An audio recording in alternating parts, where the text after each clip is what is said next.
You're tuned in to the Behind the Ears podcast with Uncle Danny and Mr. Chris, because everybody does Disney differently. The Behind the Ears podcast crew would like to thank the following sponsors for their generous support. Hey everybody, it's Mr. Chris, and I gotta tell you about Expedition Roasters. Listen, I'm a pretty big coffee drinker, just like a lot of you are, but these people have got coffee right. Their coffees are made from selectively sourced premium and specialty grade Arabica beans. They provide the absolute best flavor and aroma, and select roast even come directly from a single estate farm for a truly perfect cup that is never bitter.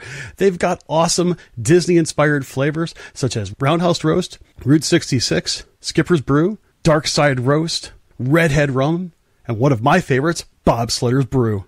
Listen, if you want to have the taste of Disney in every cup, give them a try today. ExpeditionRoasters.com, and Behind the Ears podcast listeners gets an extra 20% off your first order by using the coupon code EARS20. That's right, EARS20. And you can find them over at ExpeditionRoasters.com. Brew your happy place. If you have a little one and you're going to Walt Disney World, you're going to need a stroller. I'll tell you what, KingdomStrollers.com is the place where you want to look into. I'll tell you, I've destroyed my fair share of strollers while at Walt Disney World, and those things are not cheap. But getting something from KingdomStrollers.com, they'll be able to help you pick out the perfect stroller for you. And the nice part is that because they're a Disney preferred provider, they'll be able to drop it off and pick it up right from your Disney resort at no extra charge. So if you don't want to necessarily destroy your stroller in the process and you want to have a great Disney vacation with your little one, contact KingdomStrollers.com and they'll set you right up. That's KingdomStrollers.com. Welcome back, everybody, and thank you for tuning in to another episode of Behind the Ears podcast. I am Uncle Danny, the man on the other side of the mic. That is Mr. Chris. Sir, how you doing on this day? Hey, man, what's going on? I'm doing pretty good. It's been a crazy week, and, it's just, I've run out of time this week. This week has been filled with more things to do than I know what to do with. It's been quite nuts, and I'm glad to actually sit back right now, take some time, hang out with some awesome people, talk about some Disney stuff, talk about what's going on this weekend. Yeah, it's just going to be a good conversation tonight. How are you doing tonight? I've had some better evenings. So why don't you continue with the laying back, and I'm going to step on my soapbox here for 2 minutes. All right, there you go. All right. So every day, twice a week when we come on the show, we share two specific places that I took the time out of my day to reach out to 50 plus Disney groups with a generated message saying, this is who we are. This is what we're looking to do. We had plenty of people give us no's. We had plenty of people read it and never respond to me, but there were people gracious enough to allow us twice a week or once a week. We have different, deals with other places that allow us to share said show. And it's been pretty smooth. We have had the few occasions where, someone like, hey, could you just tweak it and say admin approved, all things like that? No problem. Well, for the longest time, Chris and myself have always sat back and watched these Disney streamers, these periscopers, other podcasters, all sitting here saying, oh my God, I got blocked. How does one get blocked? This is crazy. And without saying names, there's a few of you out there that have been blocked like 4 or 5 times at this point. And a lot of them are friends of ours, that are, fellow podcasters. We've talked with each other. We've been on each other's shows, that sort of thing. So it's not like we don't talk with each other. And other shows have come to us and said, hey, how do you deal with, disgruntled people? And, lucky enough, we're over 2 years strong on this show. And we really have, knock on some solid wood Move my camera. I was gonna say you gotta first find some wood to knock on, dude. I mean, I'm not sure this is from IKEA, so it's probably not real wood, but we've been lucky. We've had a great community, you know, the WDW community. We've had multiple people say, hey, listen, I might not participate a lot in the group, but your group is definitely the least drama out there. And we strive for that. We love the fact that we don't have any major drama in our group. In the more recent past, I mean, many of you have seen from plenty of people that we've caught a couple haters here and there, and it's gonna happen. Listen, you know, we are not everybody's cup of tea. Some people like me more than Chris. Some people have vocally said they like Chris more than me. That's fine. You know, yin and yang. You know, I know for a fact I am not everybody's cup of tea. I've told many people, my girlfriend will be the first one to tell you, the first time I met her, I said, you're either going to love me or you're going to hate me. There is no in the middle with me. And I know she's watching, so I know she's hitting her, rolling her eyes and being like, yeah, I'm more on the hate side of you. But that's a conversation for another day. The reason this rant and what this is all about, before I take up too much time, is if you don't like me, you don't like Chris, you don't like your show, we apologize. Hey, I wish we could have everybody like us. At the end of the day, what podcaster wouldn't want the entire audience to love them? It doesn't happen. No, there's no professional sporting teams, bands. You're always going to have people that hate you. All I'm saying is if you don't like us, scroll on by. There's 317, if my number's right, other Disney podcasts out there. You could find someone who does a better job than us. Please follow them. We would, you know, we have no problem pushing, you know, helping other podcasters get more of a growth. You think you could do it better than me and Chris? Hey, man. I thought that at one time. That's why I bought a mic, and here I am today. Get a mic and do it. There is no reason to spam or claim that what we do is spam. Everywhere that we release our shows, whether it's live or recorded, anywhere that Chris or myself have put out about the marathon show or Saturday has been pre-approved. I have a 1 hour lunch break every day. I sat at a Wawa today for 47 minutes on my lunch break. Wawa. I love Wawa. If you don't know what a Wawa is, it's basically a convenience store. No, I know what a Wawa is. I know. No, but some people are like, it's like a Sheetz, or, you know, I know people have know what that is either. 47 minutes on my 1 hour break today. I sat contacting over 117 groups, asking them for permission to share the show on Saturday. Once again, we had plenty of people say yes. We have had plenty of people say no. That's your choice. But do not go out there and claim that we are spamming and report us to Facebook, because you know what that does? You are now taking not only money and time out of Chris and our lives in our pockets, you are now potentially ruining Saturday. And Saturday, you might say, oh, Saturday's not for us. I can give a flying rat's tush whether we have one person or 500,000 people watch us on Saturday. I don't care. And that's the God honest truth. I told another group today, I don't care how many people watch us on Saturday. All I care about is people going into their pocketbook and donating money. Not to me, not to Chris, not to the show, to a charity that helps terminally ill children. I can give two craps. I don't need your money. I don't want your money. You want to go buy our shirts and our buttons? Great. Awesome. You know where that money goes? Right back into the show. Buying more buttons, buying more things for the show to give away. We don't pocket the money. But to go out there and claim that we are spamming and report us to Facebook, you know what happens? This is what happens. We start a show late, and now we need to go money out of our pocket to try and fix this issue. And I know who did it. I'm never going to blast them because that's not the type of person I am. But just be mindful of when you guys are claiming somebody is spam and when somebody is not spam. Because at the end of the day, dude, we're a PG show. We're a family show. We're two grown men that just enjoy a little bit of magic in our hectic lives and want to talk Disney and spread that with you. Whether you like our opinions or not, that's what makes the world go round. Well, our slogan from day one has been everybody does Disney differently. And you might not like the way I do it. You might not like the way that Chris do it. You might not like the behind the ears stance on certain things. And that is fine.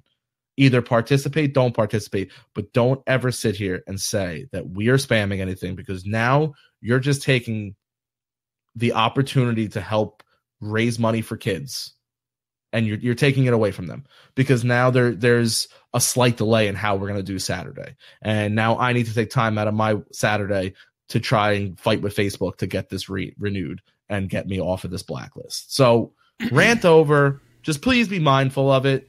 And when we ask you guys to please share the show, this is a big reason why, because all it takes is one person, hits you as spam, and, because of our following, Facebook is going to see it, and they're going to track Danny D'Angelo just shared 37 times, and it looks like spam, even though I've got written consent from every single person we shared to, and it just doesn't matter to Facebook. So yeah, be mindful, guys. I'm going to go ahead and chime in here a little bit. I mean, this has actually impacted Danny's account.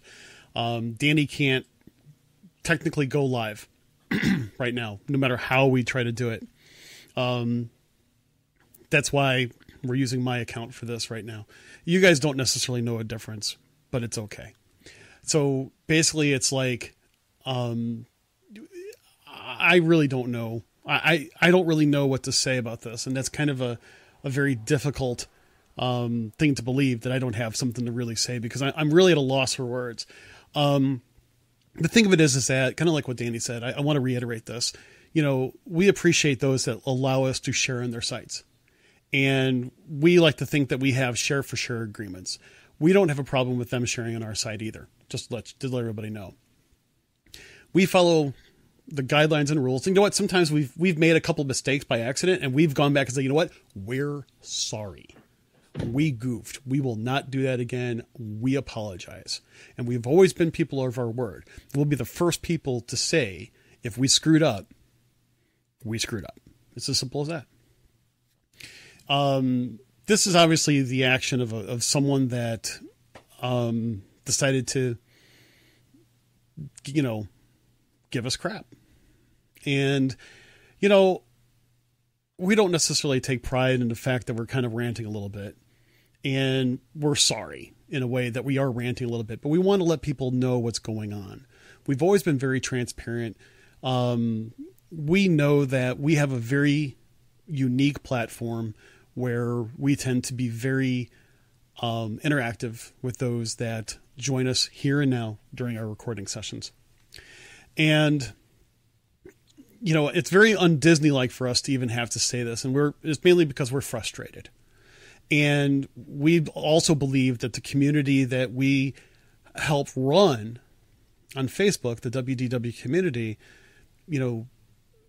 almost 4,000 strong, not necessarily the biggest community group out there, but we've got a great group of people. And we know that none of you would have done this. We know that. But also keep in mind that it's not just people, that are in the WDW community that actually watches us. There are people that they don't even have to be a part of the community. They don't have to actually like the Behind the Ears podcast Facebook page in order to watch the show on Facebook. So we're sorry that we're bringing this up, because nobody here is going to be the problem. We think that we've taken care of the problem. And we're really sorry to just have had to have dealt with this. That's really the big point. So here's the deal. Come this weekend, really want to kind of make a plea, so to speak, that when we start to show, I know that we've got right now about 40 people or more, according to the counter thingy, that's watching us right now. I know some of you can't make the show on the weekend. Totally get it. That's cool. Some of you are going to try to watch as much of it as possible. That's cool. Some of you are nowhere nearly going to be able to watch it through nearly 12 hours of us talking with other. I'm not going to make it through 12 hours of us talking. I mean, I guarantee you this. The last few guests that we're going to have on the show are chances are going to be the funniest, because by then we're going to be so loopy. It's going to be like, yeah, really? I feel bad for our later guests. Well, the funny part about it is that I'm sure there's going to probably be things like wagers of how much Beverly someone can drink by the end of the show, or how many times someone's going to ride Carousel of Progress, or how many times someone's going to ride It's a Small World. Nope, 0. Yeah, you think so. And So the thing is that we just want everybody to take time, go out and to either the community page or the Behind Ears podcast page. You can share the show out to individual people that you know. And you can just, we're not asking for you to share it to people that are not interested in Disney. We're not going to do that. But do share it with people in your friends list that you think will really like it. And that way they'll get an invite to like it. They'll get notified and stuff like that. Can you do me a favor? Yeah. Can you put Enrique's comment up there? Oh, there you go. Hashtag free Uncle Danny. Let me out. Enrique, I love it. Very true. Like very true. Dude, let me out. Yeah, I love it. So if you guys can do that for us, get the word out. That's great. Share it out with other Disney groups where allowed. Okay? Where allowed. Do not break any other Facebook group rules. You know that they all have rules. Please follow them. Show them respect. And because that's their house, it's their rules. That's why Danny and I got pre-approval to do share for share arrangements. If they said no, we said, thank you so much for your time and consideration. And we moved on. And that's okay. We have no beef with anybody that says, no, you can't share with us. That's okay. We allow a certain amount of sharing on our sites. We have very few rules, and usually it has to deal with selling. We know selling is one of those things where you kind of have to ask permission beforehand just so that we have an idea of what's going on. Okay. It's one of those things. Anyway, I'm going to kind of I'm just going to close my part of this rant, and I really wasn't expecting to say anything either. But the one thing I do want to say is that we appreciate everybody. We appreciate everybody that has, worked through us with different things, either shared information, shared ideas. We talked to a lot of other podcasters about different things, different issues, both technical as well as dealing with people, etc., ideas, thoughts. I mean, the Disney podcast community is going to be very well represented during the marathon show. And it may seem weird to have podcasters on other podcasters' show, but it's not as unheard of as you think. And, those people that are coming on, they believe in this cause as well. And they want to make a difference through Give Kids the World as well. And you know what? For that, we thank them. We thank them for believing in what we're trying to do. And we would certainly reciprocate if they wanted to do that as well. Because this marathon show, this is really screwing us up for the marathon show, but we are going to figure it out. And the show will go on. It's as simple as that. The show will go on. But I'll tell you what, we're just going to have a great show, and the Disney podcast community is going to show what people can do. And I really hope that everybody seriously takes in consideration even just a small financial donation. It doesn't have to be a lot, but if everybody helps out a little bit, we're going to really make somebody's day. We're going to make someone's vacation be special when they wouldn't be able to do it otherwise. And you know what? That's the main thing this time. It's the kids. We believe in this. And we're so glad to be partnering up with the Indie Disney Meet in order to make this happen. And go out to their site, by the way. I am going to give them a nice shameless plug. The Indie Disney Meet Facebook page. Take a look at everything that's going on over there. And I got to tell you, I know there's several of you who have come to me on the side, Danny on the side, and said, hey, we hope to see you there. You know what? That's awesome. And that is why we're doing this, is because we want the Disney community to come together to raise money for this charity. And that's why we're also making the giving so transparent that there is no question that every dime that goes to Give Kids the World Village is going directly to them. They're the ones that are controlling the site for donations. We don't touch it. We don't see it. You can even donate anonymous. I can't say the word anonymous. You ever notice that? Oh no, sorry. I'm reading some of the comments. Fine. Well, good timing on the laughter, but we don't touch it. So it's just one of those things. So with that said, I'm I'm going to just, oh my God, you're talking about this one? No, there's another one. I think it's hashtag free Uncle Daddy.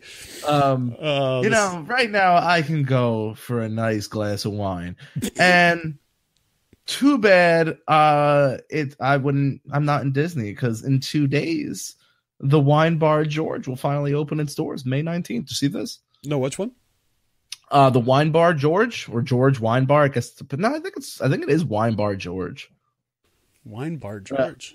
No. Yeah, it's over in the landing section. Okay. It's that huge one with let me see. So it will open the 19th at 5 p.m. for the first time ever. Starting the 20th of May, daily services will be from 11 a.m. to 2 a.m. And you will be able to start your bookings starting May 25th. But that's when you could start booking. But the actual booking dates don't start until June 25th. But all walk-ups are welcome. Basically, this is way of Disney's doing a soft opening without it actually being a soft opening. Yeah. It's a real opening, but they'll work their kinks out in that first month. You'll see probably discounted things at that point, too.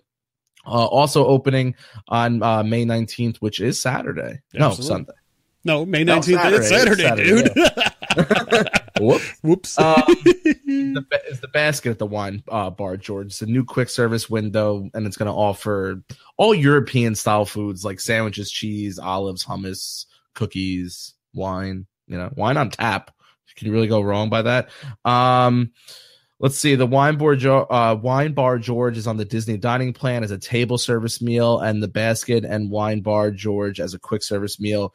10% discount is available for AP and DVC members. Okay. As one of the only 249 worldwide industry professionals certified by the Court of Masters, George Malatos, I'm sorry if I butchered that name, will feature wines from acclaimed and well-known wineries, as well as growing regions and wineries that are up and coming. The location will offer an unparalleled wine list, including more than 130 selections by ounce, glass, and bottle. By the ounces, that's awesome, actually. By the ounce. And then we just I'd like 1 ounce of Pinot, please. Well, it's nice because you could try it if because I'm not a red guy at all, and I went to the Bacon Festival 3 weeks ago, and it's basically bacon and wine, and they had a wine tasting. It was cool because I got to taste something I normally would never have gotten at a table, because I knew I didn't like it, but I wanted to try it, and I found out that I don't like it. Wait. You don't like a type of bacon?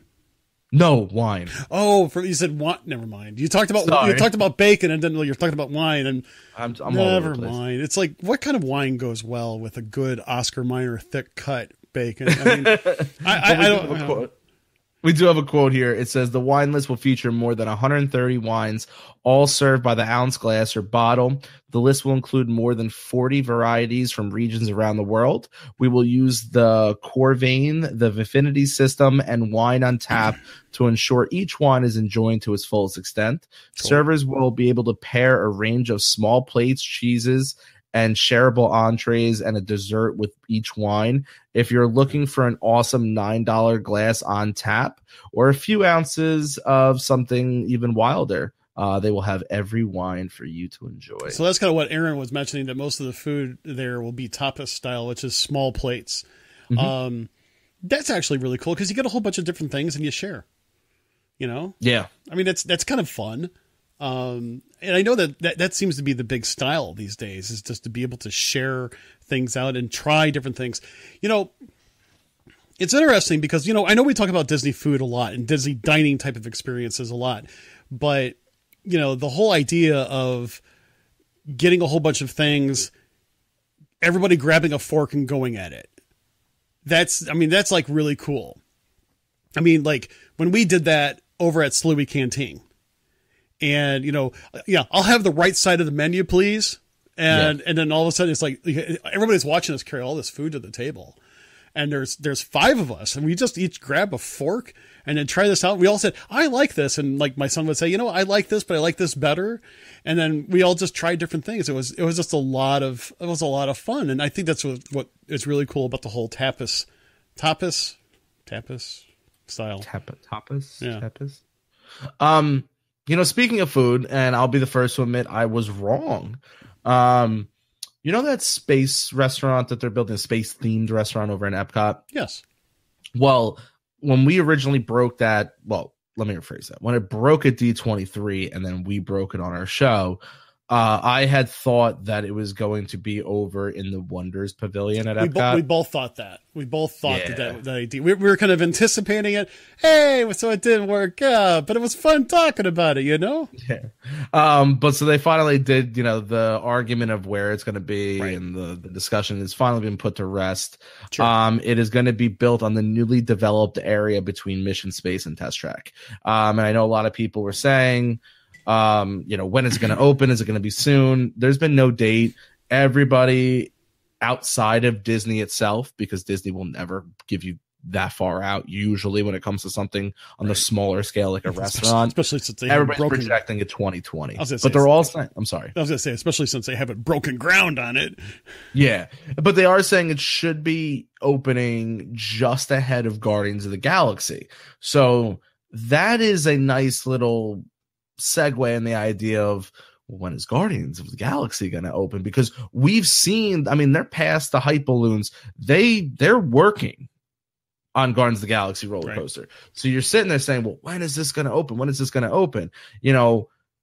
I would say prepare for 2020. If they're saying, if we're all guessing that this restaurant is going to be 2020, it's going to open right before it, I would say within a month of each other. So once you find out that date of the restaurant, you might have a better idea if you would want to plan, because there are people who do plan trips, let alone, over Pandora, Star Wars, Toy Story. But there are people who are like, oh my God, I love Guardians of the Galaxy. I'm going to plan a trip because I want to be there to ride it. There's a lot of people that will fly across the country to be at an opening day like that, because there's usually different swag to give away. And look at Frozen.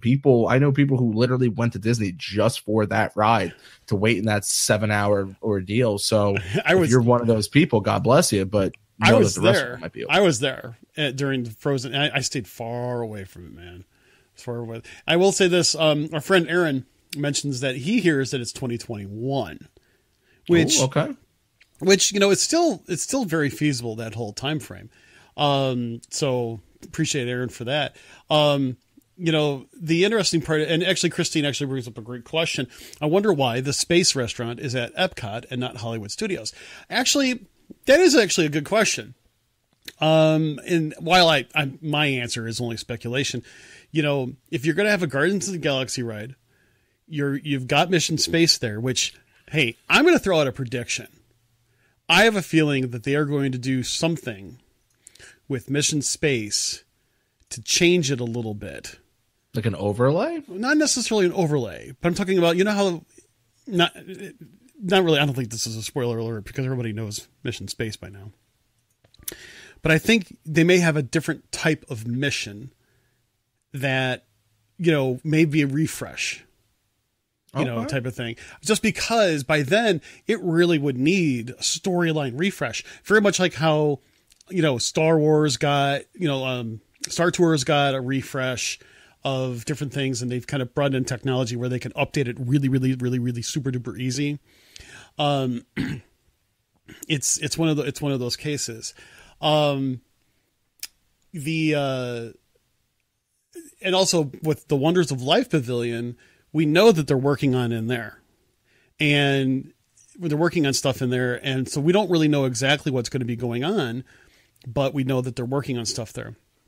The thing of it is that if you think about it, that part of Future World, with the exception of Test Track, which is already futuristic internally, at least, I think they're going to have almost a whole new motif, if you think about it, between a restaurant, what's going on with Wonders of Life, and we'll always end up calling it Wonders of Life Pavilion, even though it's going to be in the middle of something, spacey or high tech or sci-fi, and then Guardians of the Galaxy. It's going to give a new motif to that section. That is my prediction. And, I think it's actually really, I personally think it's really pretty cool. Some other, comments, which would be funny here. Let's see. I wonder if they'd ever Star Wars themed mission. I don't think so. No, not in Epcot. No, not in Epcot. I just think because you can have too much of a good thing, and I think Disney knows that.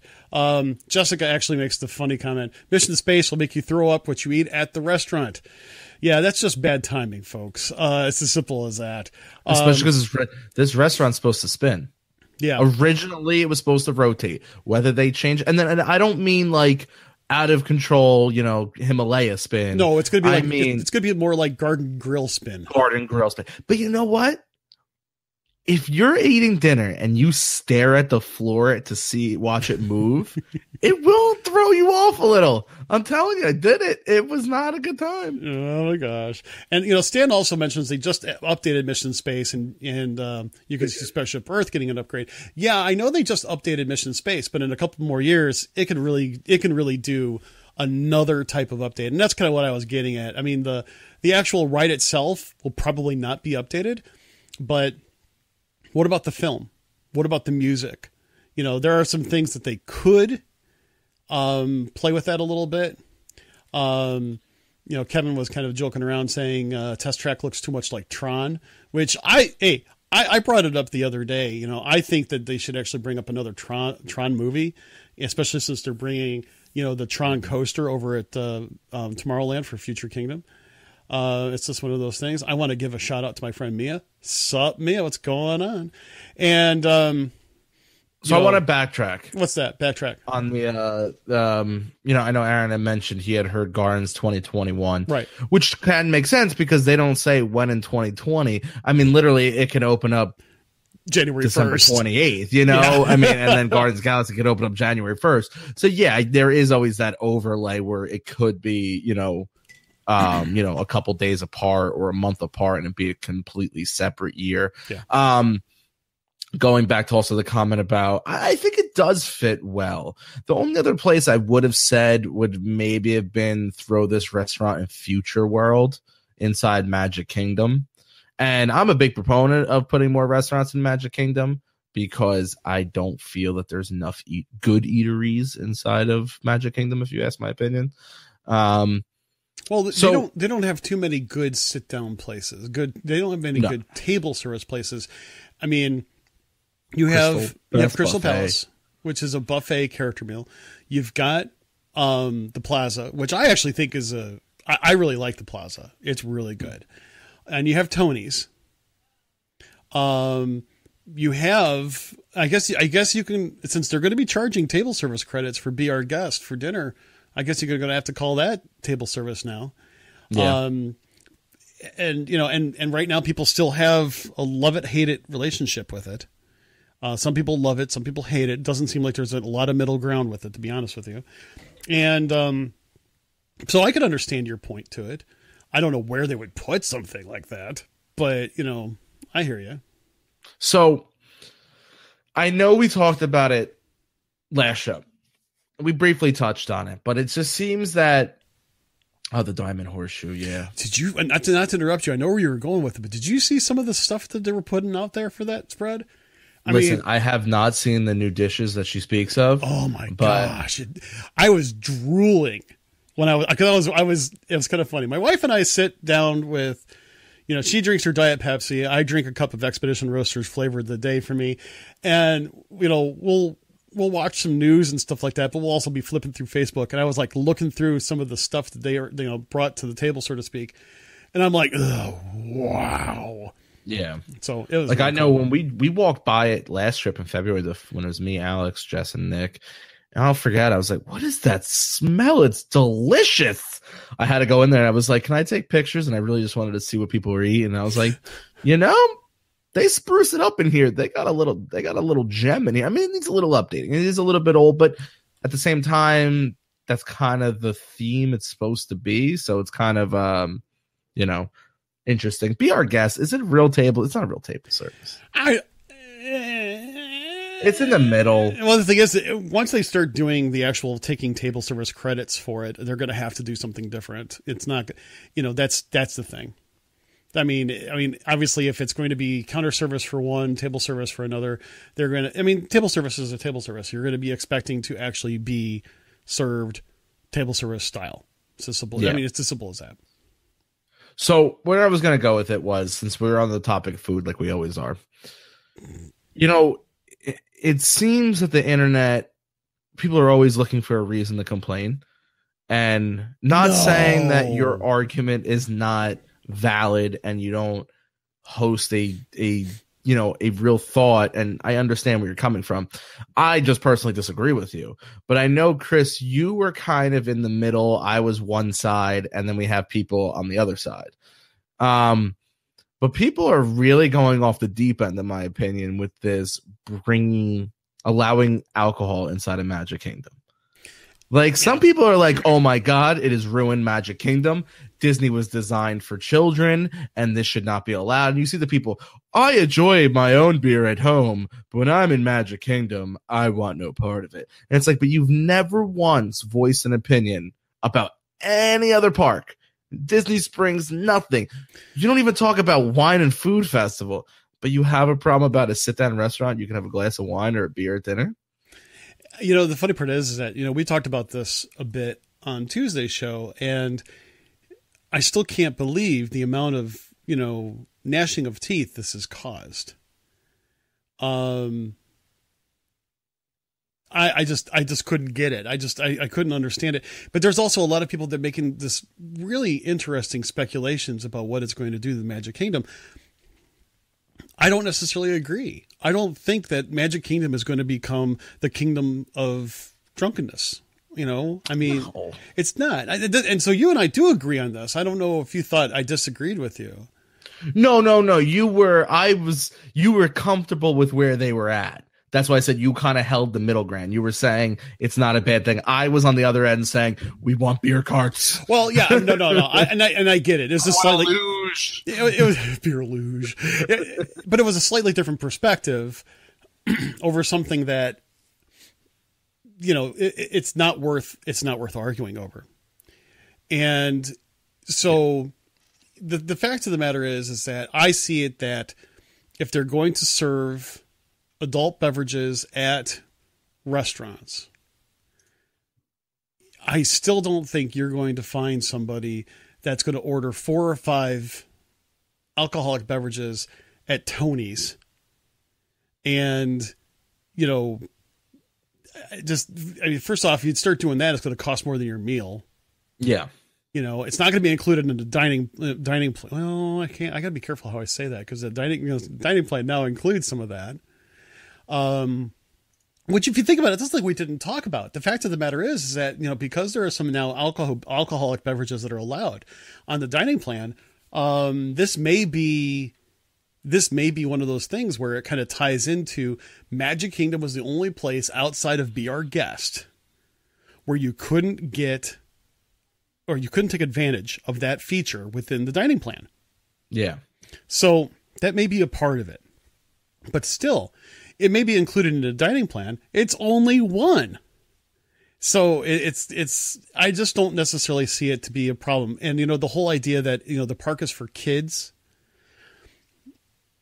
Listen, I'm not saying this disrespectfully at all. Walt wanted the parks to be for families, not just for kids. And we are nothing but grown up kids. And, you know, we all have a little kid inside of us. Hey, listen. What do they say? You don't grow up, you just get old. Yeah, it's as simple as that. I mean, there's just, actually, it's kind of funny. I'm reading a few things. Like Diana puts in a hot dog with a beer at Casey's. Yum. Oh, it sounds fantastic. It does sound fantastic. I mean, I don't know if I would do Casey's corn dog nuggets with a beer. I don't know. It just sounds too many carbs in that whole mix, if you know what I'm saying. No one ever. Yeah, well, I don't know. And Trisha also brings up a point. You know, no reason for all the other parks to serve alcohol and exclude Magic Kingdom. You'd be surprised how many sneak it in already, and this could really slow that down. You know, you're probably right. And, you know, it's just one of those, I never realized what an epidemic it must be for them, because like I used to get mad. Sometimes they make me open up my like bottles that I had, or if I was trying to bring like coffee in or something. See, I've never had that problem. Really? But you know what? I do look a little menacing. I do look like somebody that would sneak out. Because you're not clean shaven like me. Yeah, you know what? I have a bushy beard. I'm usually rocking like a baseball cap backwards, big frame glasses, probably just rolling out when I used to be a smoker right out of the smoking section. I probably look like this guy. He's trying to sneak us. He's the bro. He's like, security, please make sure that you go ahead and watch this guy as he walks all the way through Tomorrowland. You know, we think he's trouble. Literally, there was one time I walked, no exaggeration, I walked into Epcot alone. I was on one of those my solo trips. I smoked a cigarette right out front in the smoking section. Walked in, emptied out everything. I had my bag out, emptied everything. Sir, we need you to go to second screening. I was like, really? He's like, you got randomly selected. I looked at the security guard in the face. I'm like, I just magically always get secondary screenings, don't I? Here's the best part. I make it through. I go to where the ticket window is. I'm about to go through. I have a security guard run up behind me. She goes, sir, I was trying to tell you have to go through secondary screening. I looked at her. I was like, I just went through it. Is there another one? She goes, well, I'm going to need you to come with me and go through it again. I had to go through secondary screening twice. I mean, you know what? I don't get mad at any of that. I really don't. You have to laugh at it. Yeah, I mean, I was dying. I was like, this is the funniest thing, and it would only happen to me. You know, and I know people are like, this is ridiculous. You know, how could people do this? Man, it's being safe. What did it take? An extra 3 minutes out of my day, dude. I'm on vacation. You could take the 3 minutes. And it'd be like, excuse me, sir. I'm sorry, but when you walk through, you didn't make the thing go ding, and we have to make it go ding at least one time to make sure that the thing works. You have a face that looks like it should go ding, and it didn't, so we're going to need to make sure our machine's not broken. Yes, for the people who are saying, no, Disney hoodlum. The Disney hoodlum. Yeah, it's just one of those things. Hoodlum. I did quit smoking, yes. I smoked for 12 years, and it's been a while since I've had a cigarette. You know what you ought to do, Danny? Here's what you ought to do. Seriously, just thought it'd be fun. Put a rubber wrench underneath your arm. Stick it underneath your arm. And as you walk through the thing, okay, sir, you can go through. You pull it out and you say, I'm a federal inspector. What the heck? No, I'm just kidding. By the way, fix the machine. By the way, I have to give credit where credit is due. That was from Gallagher. And one of his stand-up things, I think it was Gallagher the Bookkeeper, circa 1980 something. One of the funniest comedians back then.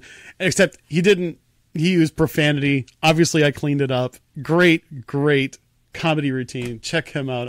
Probably find a lot of his stuff on YouTube. Yes, he is the guy that actually. He's the guy that actually used to smash watermelons with the Sledge-O-Matic. So anyway, oh my god, I remember that. Yeah, it was just the funniest thing in the world. It was just funny. So it's just really good. So we were talking about the whole alcohol thing and sneaking in. Yeah, again, I don't really think it's going to be. I don't think it's really going to be a big whoop-de-doo of a deal. Again, I respect those that feel otherwise. That's okay. They have their opinions. They have every right to have their opinions. That's fine. But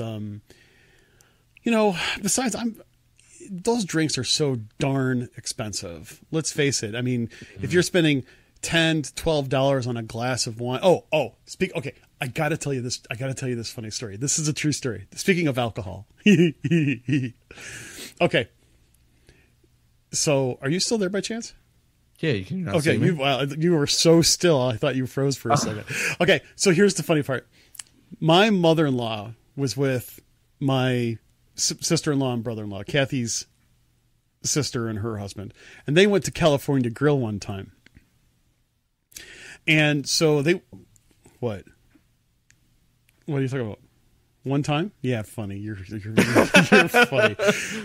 More still than that. That was it. So they went to California Grill, and they thought that they were going to they wanted a bottle of wine. And because my mother-in-law and my brother and my brother-in-law, they love wine. They really enjoy a good glass of wine.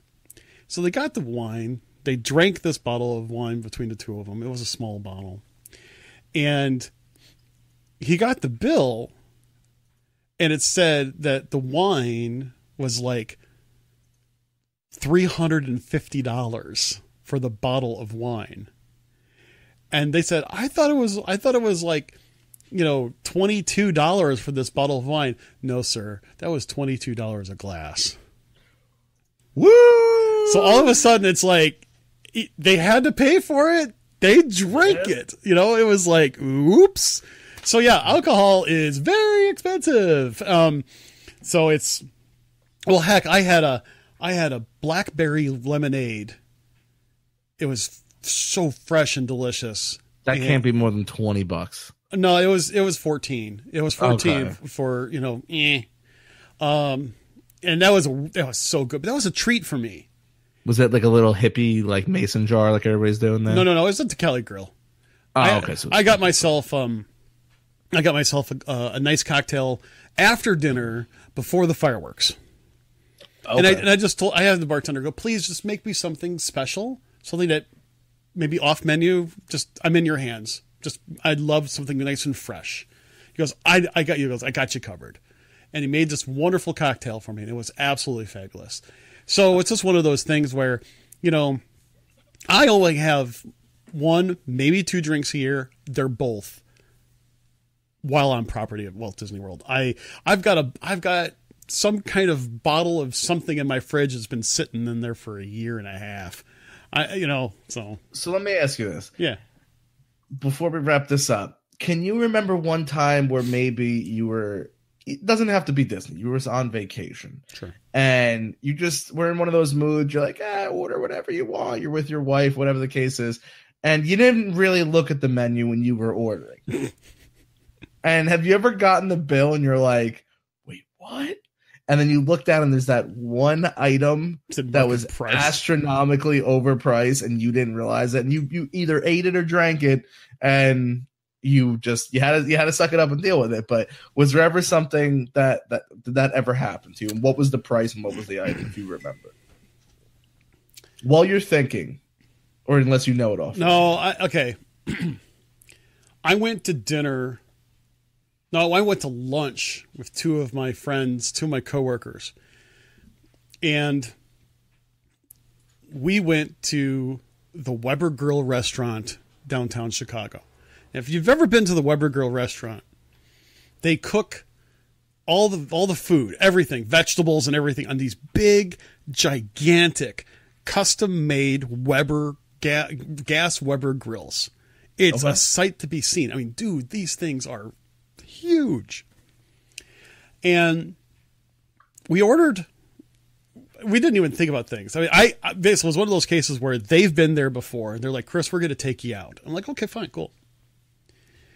So I think I had myself like a huge burger that was absolutely fabulous. But we had this appetizer platter that served three of us, and they ordered other big stuff too, and this, that, and the other.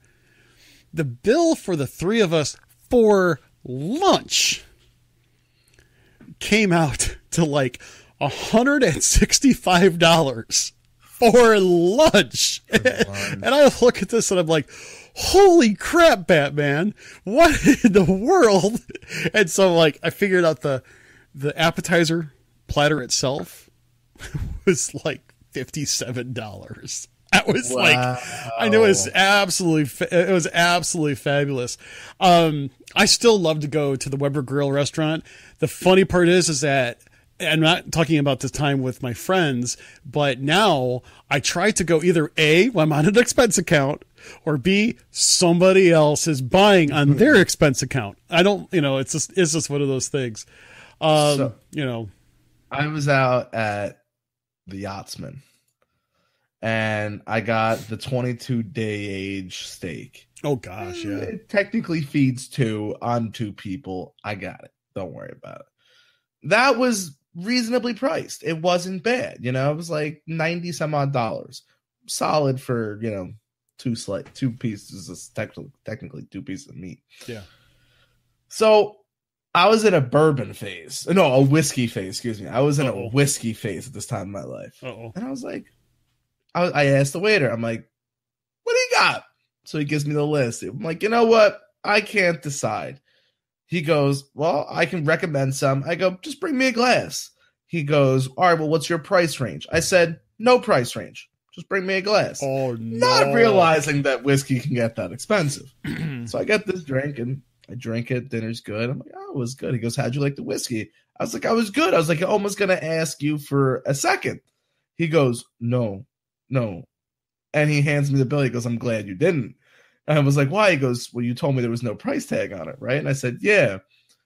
One glass, $147.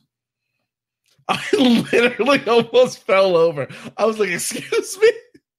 Dude, did you just distill it? I was gonna say, did that just contain the tears of angels? I mean, it's like I literally and everybody knows I've got the mouth of a sailor. So for me not to curse in this situation was crazy. I look at the bill, I go, jeepers creepers, that's expensive. I was so astonished. I couldn't even curse if I wanted to. Oh my God. It hurt. It hurt, but I paid it, and it was delicious, and we moved past it.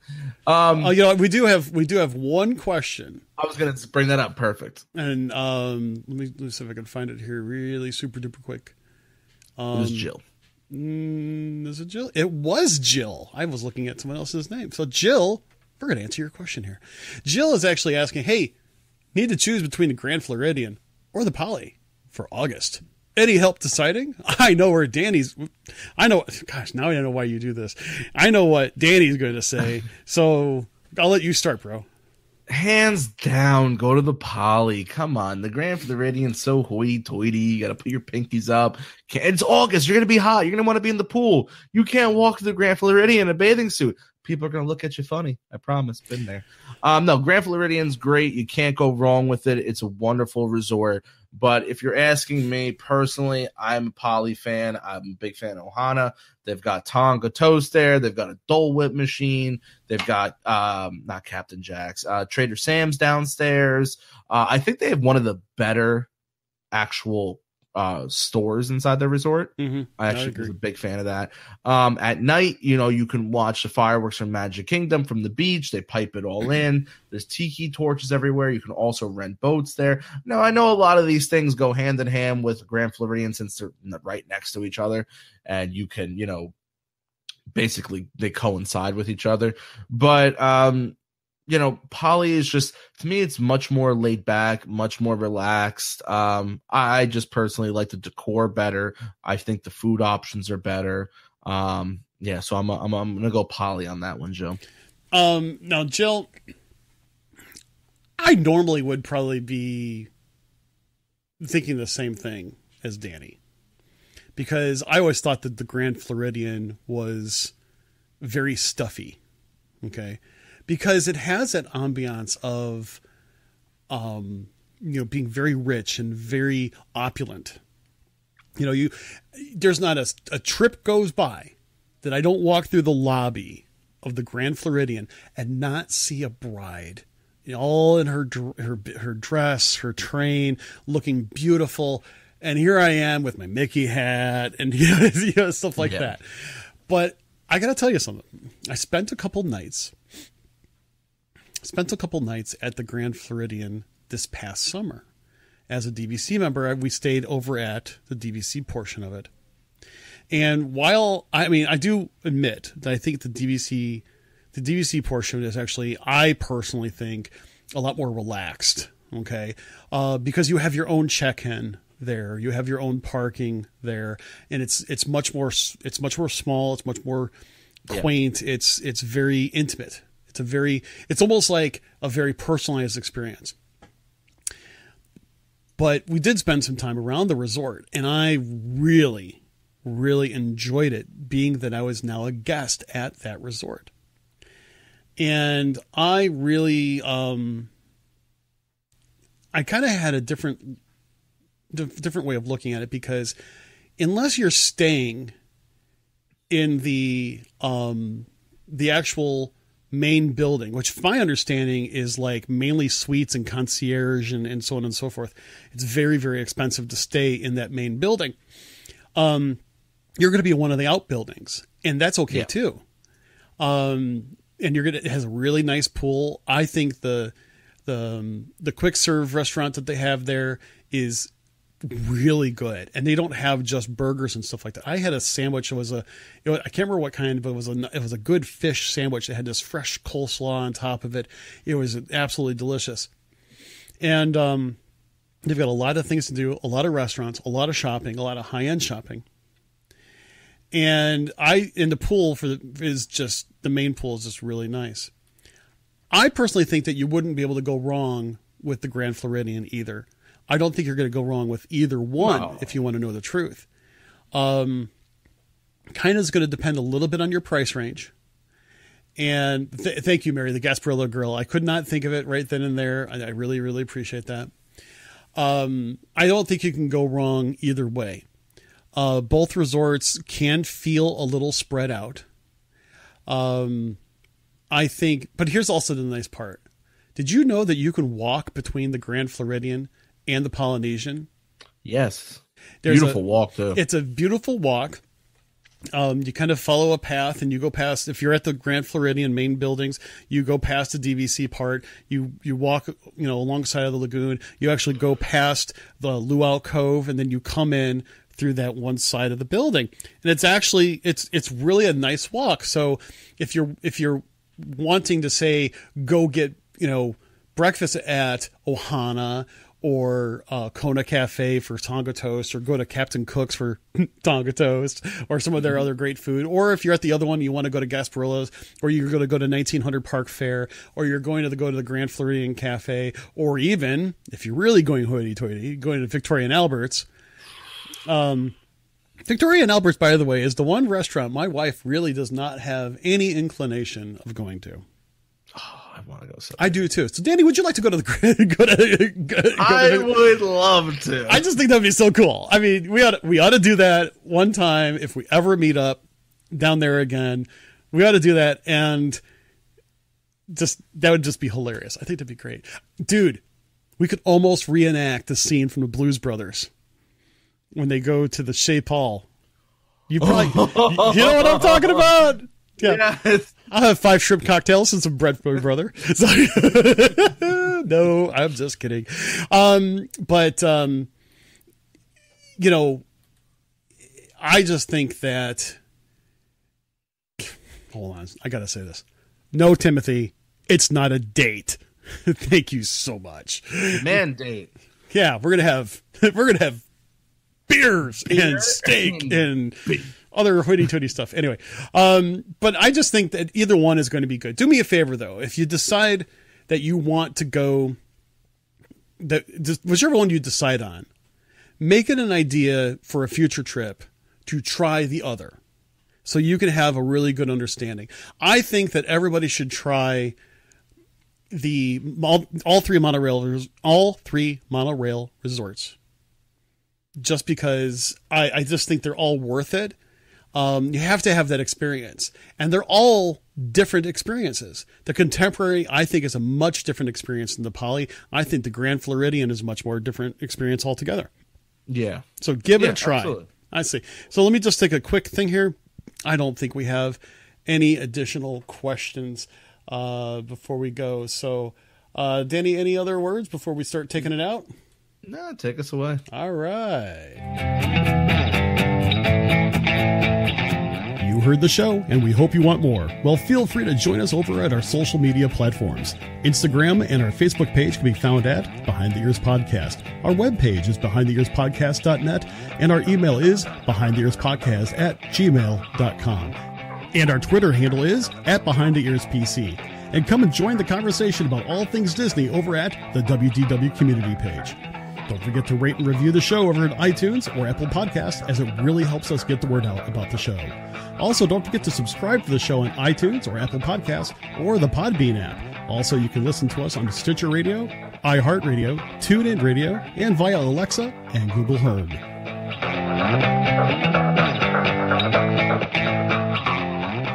All right. right. Well, Danny, I think that's going to be it for today. I think before we go, just want to remind everybody that we are going to start probably a little before our first guest is scheduled to be with us at around 11 o'clock Eastern time this coming Saturday, May 19th, for the second annual Give Kids the World Marathon Show, which we are going to go 12 hours of pure awesomeness.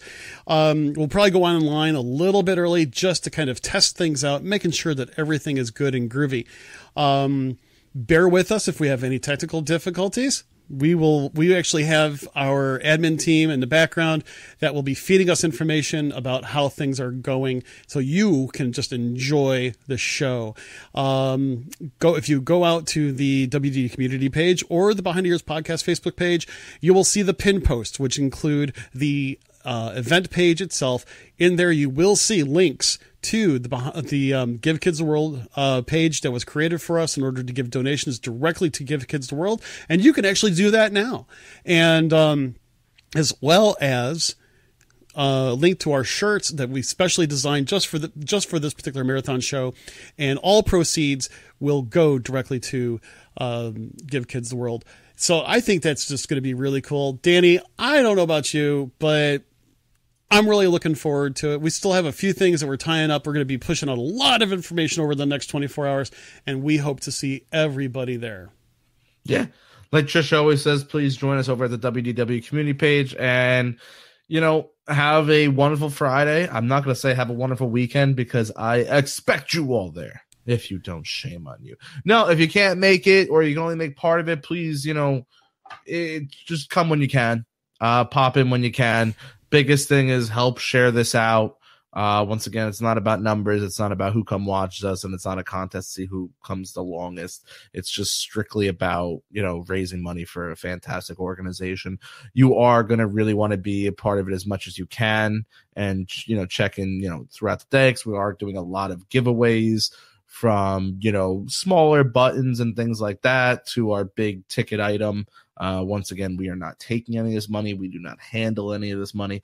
This money is strictly for the kids. We don't touch it. It goes right to them. Now, one other thing I wanted to mention, and I know that a lot of people like to, private message us through Facebook Messenger, during the show and so on and so forth. Just have an understanding that we may not be able to actually answer your questions right at those moments. So if you have something pressing, we'll get to it. We're also going to most likely have a call-in portion where you can call in and call in live. We'll pass out the number for that at that time. And there might be other ways in order to win some door prizes, as well as giveaways that will require donations. Yep. So, guys, with that being said, tune in Saturday, get ready to get some awesome prizes and raise some money for an awesome cause. Not only get to see me and Chris on a Saturday, which is rare, but you're going to see a lot of anticipated people, maybe some you've seen before, maybe other podcasters or people in the Disney community that you follow.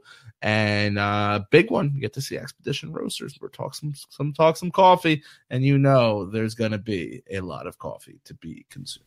So with that being said, everybody, follow us on all those social media platforms like Chris mentioned. And peace out. See you on Saturday. Yep. This is Mr. Chris. Thanks a lot for joining us, everybody. We love you, and we're so glad that you're here. Thanks a lot for being a part of our conversation, and we hope to see you real soon, and also Saturday. Have a great day. San Diego. Oh, San Diego. Take care, everybody. Have a great day. Take care.